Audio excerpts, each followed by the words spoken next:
কেনেকৈ কৰে নিজেই নিজৰ তদন্ত প্ৰভু আপুনি নিজে নিজক কেনেকৈ তদন্ত কৰিব পাৰে আপুনি এবাৰ শিকাই দিয়ক কাৰণ আপুনি কোৱা কথাটোৱে এতিয়া ভগৱানৰ বেদবাক্য নিজেই নিজৰ তদন্ত কৰাৰ টেকনিকটো কি তদন্ত আমি নিজে নিজৰ তদন্ত কৰিব লাগে এই টেকনিকটো আমাৰ নাই মানে শনিবাৰে অধ্যাপিকা গীতাশ্ৰী তামুলীক লৈ মুখ্যমন্ত্ৰীৰ ভাষ্য ঢেকিয়াজুলি কলেজৰ প্ৰফেচাৰে নিজে কৈ আছে যে তেওঁতকৈ মোৰ মাৰ্কশ্বিটখন ভাল আছিল তদন্তটো নিজেহে নিজক কৰিব লাগে মুখ্যমন্ত্ৰীৰ ভাষ্য অখিল গগৈৰ পৰিয়ালে নিজেই কৰিব লাগে নিজৰ তদন্ত তাৰ পাছতেই এয়া অখিল গগৈৰ সংবাদমেল মুখ্যমন্ত্ৰীলৈ অখিল গগৈৰ কৰজোৰা আবেদন যে প্ৰভু আপোনাৰ কথা এতিয়া অসমত শেষ কথা আপোনাৰ কথা এতিয়া আইন অসমত গতিকে আপুনি যেহেতু ৰজা আমি সকলোবিলাক প্ৰজা প্ৰভু আমাক নৈতিকতা কি বস্তু এবাৰ শিকাই দিয়ক প্ৰভু আপুনি নিজে নিজক কেনেকৈ তদন্ত কৰিব পাৰে আপুনি এবাৰ শিকাই দিয়ক কাৰণ আপুনি কোৱা কথাটোৱে এতিয়া ভগৱানৰ বেদবাক্য মুখ্যমন্ত্ৰীৰ অভিযোগক লৈ দেওবাৰে পুনৰ সৰব হ'ল বিধায়ক অখিল গগৈ অখিল গগৈৰ পত্নী তথা অধ্যাপিকা গীতাশ্ৰী তামুলীৰ চাকৰিক লৈ মুখ্যমন্ত্ৰীয়ে অনা অভিযোগৰ পাছতেই নিজৰ বিৰুদ্ধে তদন্তৰ আহ্বান জনাইছিল অখিল গগৈ আৰু অধ্যাপিকা গীতাশ্ৰী তামুলীয়ে কিন্তু এই আহ্বানক ডাকচ কৰি নিজেহে নিজৰ তদন্ত কৰিব লাগে বুলি এক অদ্ভুত মন্তব্য কৰে মুখ্যমন্ত্ৰীয়ে আৰু তাৰ পাছতেই সংবাদমেল বিধায়ক অখিল গগৈৰ যে তদন্ত তেখেতে নকৰে চৰকাৰে নকৰে তদন্ত আমি নিজে নিজৰ তদন্ত কৰিব লাগে মুখ্যমন্ত্ৰীক চৰম কটাক্ষৰে অখিল গগৈৰ ভাষ্য আমাৰ হাতত নাই নিজেই নিজৰ তদন্ত কৰাৰ টেকনিক এই টেকনিকটো আমাৰ নাই মানে নিজে নিজৰ তদন্ত কৰাৰ টেকনিকটো আমাৰ নাই মানে কেনেকৈ নিজে নিজৰ তদন্ত কৰিব লাগে সেই সম্পৰ্কে কোনো মেথডলজি আমি নাজানো মানে বোধহয় হিমন্ত বিশ্ব শৰ্মাই নিজে নিজৰ তদন্তৰ মেথডলজি জানে সিমানেই নহয় নিজেই নিজৰ তদন্ত কৰিয়েই বহু শক্তিশালী গোচৰৰ পৰা মুখ্যমন্ত্ৰীয়ে মুক্তি পাইছে নেকি বুলিও প্ৰশ্ন অখিল গগৈৰ অখিল গগৈৰ কটাক্ষ টাডা গোচৰৰ নিজেই তদন্ত কৰিছিল মুখ্যমন্ত্ৰীয়ে সাৰদা আৰু উত্তৰ কাছাৰ কেলেংকাৰীৰ তদন্তও নিজেই কৰিছিল মুখ্যমন্ত্ৰীয়ে কাৰণ তেওঁ টাডা গোচৰৰ যিটো কেছ আছিলে আপোনালোকে সকলোৱে জানে যে আমাৰ ঘৰৰ ওচৰতে এক্সটৰ্চনৰ কাৰণে যিটো ধৰা পৰিছিলে তেওঁ পইচা তুলিবলৈ আহি আলফাৰ নামত পইচা তুলিছিলে ধৰা পৰি তেওঁ যিটো মাৰ খাইছিলে সেইটো তেওঁ নিজে নিজৰ তদন্তটো কৰাৰ কাৰণেহে থানাৰ পৰা চাৰ্জশ্বিটখিনি নাইকিয়া হৈ গৈছিলে আৰু কোৰ্টৰ পৰাও তেখেতৰ চাৰ্জশ্বিটখিনি নাইকিয়া হৈ কেছটোৱে লাপাত্তা হৈ গৈছিলে গতিকে নিজে নিজৰ কেনেকৈ তদন্ত কৰিব পাৰি সেই তদন্তৰ টেকনিকটো আমি নাজানো হিমন্ত বিশ্ব শৰ্মাই জানে আমাক হিমন্ত বিশ্ব শৰ্মাই যদি শিকাই দিয়ে আৰু সেইটো যদি নৈতিকতাৰ প্ৰশ্নৰ পৰা শুদ্ধ বুলি ভাবো তেতিয়াহ'লে আমি সেইটো নিজে নিজৰ তদন্তটো কৰি চাব পাৰো আৰু মুখ্যমন্ত্ৰীৰ ওপৰত যেতিয়া অভিযোগ উঠিছিলে যে উজান বজাৰত মানৱেন্দ্ৰ শৰ্মা ডাঙৰীয়াক হত্যা কৰিছে তেখেতে সেইটো গোচৰত তেখেতে জেল খাইছিলে আৰু সেই জেল খোৱা যিটো গোচৰ সেই জেল খোৱা গোচৰটোত গোটেই আপোনাৰ চাৰ্জশ্বিট কোৰ্টৰ পৰা আৰু থানাৰ পৰা নাইকিয়া কৰি দিছিলে হিমন্ত বিশ্ব শৰ্মাই নিজে অৰ্থাৎ তেখেতে নিজে নিজৰ গোচৰ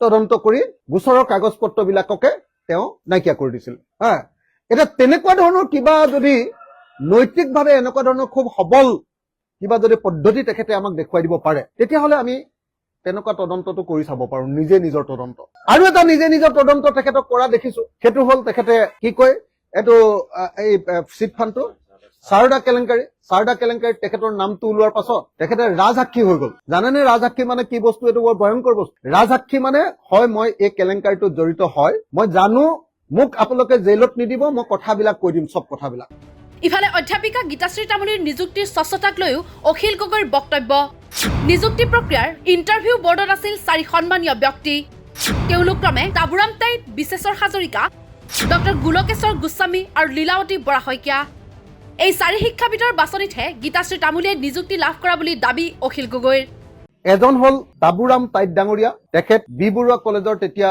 জিবিৰ গভৰ্ণিং বডিৰ প্ৰেচিডেণ্ট আছিলে আৰু তাবুৰাম তাইত ডাঙৰীয়াৰ বিষয়ে চাগে মই আপোনালোকক কোৱাৰ কোনো প্ৰয়োজন নাই অসমৰ সমাজ জীৱনে যিবিলাক পণ্ডিত মানুহক জন্ম দিছে সৰ্বজন শ্ৰদ্ধেয় যিসকলক পণ্ডিতৰ জন্ম দিছে তাৰ ভিতৰত তাবুৰাম তাইত ডাঙৰীয়া এজন অন্যতম ব্যক্তি সদস্য আছিলে বিশেশ্বৰ হাজৰিকা ডাঙৰীয়া পণ্ডিত বিশেশ্বৰ হাজৰিকা ডাঙৰীয়া খুব ইণ্টাৰেষ্টিংলি সৰু পথাৰৰ মানুহ আৰু অসমৰ অৰিজিনেল থিংকাৰ বিলাকৰ ভিতৰত এজন তৃতীয় গৰাকী আছিলে ডক্টৰ গোলকেশ্বৰ গোস্বামী গুৱাহাটী বিশ্ববিদ্যালয়ৰ MIL বিভাগৰ হেড আৰু চতুৰ্থ গৰাকী আছিলে ডক্টৰ লীলাৱতী বৰা শইকীয়া বাইদেউ তেখেত আছিলে অসমীয়া বিভাগৰ গুৱাহাটী বিশ্ববিদ্যালয়ৰ হেড ইফালে অখিল গগৈৰ পত্নী হোৱাৰ বাবে বাছনি হোৱাৰ পাছতো চাকৰিত যোগদানত গীতাশ্ৰী তামুলী বাধাৰ সন্মুখীন হোৱা বুলিও দাবী অখিল গগৈৰ দাবী 4 শিক্ষাবিদে বাছনি কৰিছিল গীতাশ্ৰী তামুলীক কিন্তু দীৰ্ঘদিন ধৰি চাকৰিত যোগদান কৰিবলৈ পোৱা নাছিল গীতাশ্ৰী তামুলীয়ে।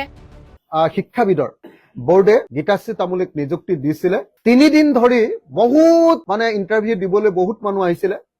3 দিন ধৰি ইণ্টাৰভিউ কৈছিলে আৰু ইণ্টাৰভিউ হোৱাৰ পাছত অখিল গগৈৰ কাৰণেতো গীতাশ্ৰী তামুলীয়ে চাকৰি পোৱা নাছিলেই, বৰং অখিল গগৈৰ কাৰণে গীতাশ্ৰী তামুলীৰ চাকৰিটোত বাধা প্ৰদান কৰিছিলে হিমন্ত বিশ্ব শৰ্মা, পীযুষ হাজৰিকা আৰু জয়ন্ত মল্লবৰুৱাই। তেতিয়া তেওঁলোক কংগ্ৰেছৰ শিক্ষামন্ত্ৰী আছিলে হিমন্ত বিশ্ব শৰ্মা আৰু 2জন কংগ্ৰেছৰ বিধায়ক আছিলে। পীযুষ হাজৰিকা, জয়ন্ত মল্লবৰুৱা বিধায়ক আছিলে আৰু সেই সময়ৰ আটাইতকৈ যুৱ কংগ্ৰেছৰ তেওঁলোক প্ৰভাৱশালী লিডাৰ আছিলে। তেওঁলোকে সংবাদমেল দিছিলে আৰু শিক্ষামন্ত্ৰী নিজে আছিলে তেতিয়া হিমন্ত বিশ্ব শৰ্মা। যিহেতু গীতাশ্ৰী তামুলী মোৰ পত্নী আছিলে, গতিকে গীতাশ্ৰী তামুলীৰ এপইণ্টমেণ্টটো দিয়াৰ আগত যেতিয়া চিলেকশ্যন হ'ল, তেতিয়া হিমন্ত বিশ্ব শৰ্মাই ইয়াৰ ফাইলবিলাক এনকুৱাৰী ঘোষণা কৰি বি বৰুৱা কলেজৰ পৰা ফাইলবিলাক উঠাই লৈ গৈছিলে আৰু বহুদিন ধৰি আমাক ইণ্টাৰভিউত পাছ কৰাৰ পাছতো আমাৰ ৱাইফক তাত চাকৰিত যোগদান কৰিবলৈ অনুমতি দিয়া নাছিলে, যিহেতু তেখেত অখিল গগৈৰ পত্নী আছিলে।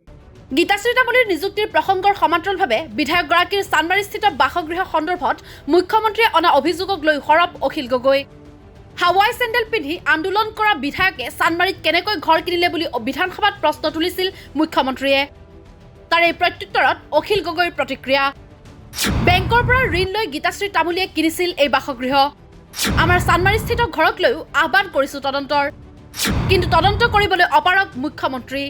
তেওঁ কৈছে যে আমাৰ চানমাৰী ঘৰটোতে এতিয়া আমি দি আছো, প্ৰেছ মিট দি আছো।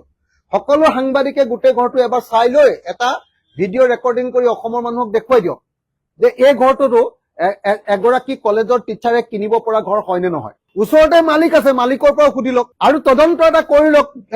আপোনাৰ পৰা বেংকৰ পৰা এবাৰ তদন্ত এটা কৰি লওক যে আমি 2 নম্বৰীকৈ পইচা দিছো নে আমি বেংকৰ পৰা পইচা লৈ ডাইৰেক্টলি পইচা দিছো। মই আকৌ কৈছো, মুখ্যমন্ত্ৰী হিমন্ত বিশ্ব শৰ্মা এজন ৰাজনীতিক আৰু তেওঁ যিমান দৰমহা পায় তাতকে মোৰ পত্নী গীতাশ্ৰী তামুলীয়ে বেছি দৰমহা পায়। মুখ্যমন্ত্ৰী হিমন্ত বিশ্ব শৰ্মাৰ তেওঁৰ দৰমহাকেইটাৰে গোটেই অসমত মানুহে হিচাপ কৰিব নোৱাৰাকে অগণন সম্পত্তি হৈছে আৰু আমি আছো অসমৰ ভিতৰতে এটা ভগা ঘৰত। কোনো বিধায়কে চাগে এনেকুৱা ভগা ঘৰত নাই। চাই লওক, সেইদিনা টিংখিনি বদলাইছো, ভিতৰত গোটেই পানী পৰে। চাওকগে, গোটেই ভিতৰত পানী পৰা গোটেই এইটো কোলা হৈ আছে নহয়, শেলুৱে ধৰি আছে। চাই লওকগে আপোনালোকেও। দেওবাৰে নিজ বাসগৃহত সংবাদমেল সম্বোধন কৰি পত্নীৰ চাকৰি আৰু বাসগৃহক লৈ মুখ্যমন্ত্ৰীয়ে অনা অভিযোগ সন্দৰ্ভত পুনৰ এবাৰ সৰব হ'ল বিধায়ক অখিল গগৈ। অখিল গগৈৰ প্ৰশ্ন, মুখ্যমন্ত্ৰীয়ে অনা অভিযোগ সন্দৰ্ভত আমি তদন্তৰ দাবী কৰিছো, কিন্তু তদন্ত ঘোষণা নকৰি পলায়নবাদী স্থিতি লৈছে মুখ্যমন্ত্ৰীয়ে। অখিল গগৈৰ এই সংবাদমেলৰ পাছত প্ৰতিক্ৰিয়া ব্যক্ত কৰিছে মুখ্যমন্ত্ৰীয়ে। কি ইনকুৱাৰী লাগে মই বুজি পোৱা নাই। চাকৰিটো ললে এতিয়া ইনকুৱাৰী কি কৰিম? ইনকুৱাৰী তাবুৰাম টাইট ডাঙৰীয়া আছিল সেই সময়ত। এতিয়া মই মৃত মানুহজনক লৈ এতিয়া কি ইনকুৱাৰী কৰিম? তেখেতক আনি মই সুধিব লাগিব নেকি যে আপোনাক কোনে সেই সময়ত ৰিকুৱেষ্ট কৰিছিল? গতিকে ইয়াত ইনকুৱাৰী কি লাভ? পলাবতো মই ভাবো যে পলোৱাৰ প্ৰশ্নটো ক'ত? শুনিলেনে মুখ্যমন্ত্ৰীৰ বক্তব্য? মুখ্যমন্ত্ৰীৰ মতে এতিয়া তেওঁ সুধিব নোৱাৰে গীতাশ্ৰী তামুলীক চাকৰি দিবলৈ কোনে অনুৰোধ কৰিছিল তাবুতাইদক।